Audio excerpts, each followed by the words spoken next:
सयौं थुङ्गा फुलका हामी एउटै माला नेपाली, सार्वभौम भई फैलिएका मेची महाकाली।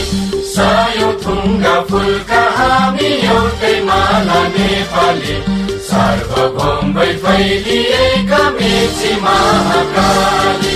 प्रकृतिका कोटि कोटि सम्पदाको आचला, वीरहरूका रगतले स्वतन्त्र र अटल।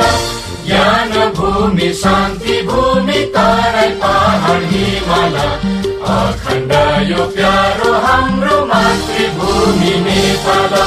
बहु जाति भाषा धर्म संस्कृति छन् विशाल,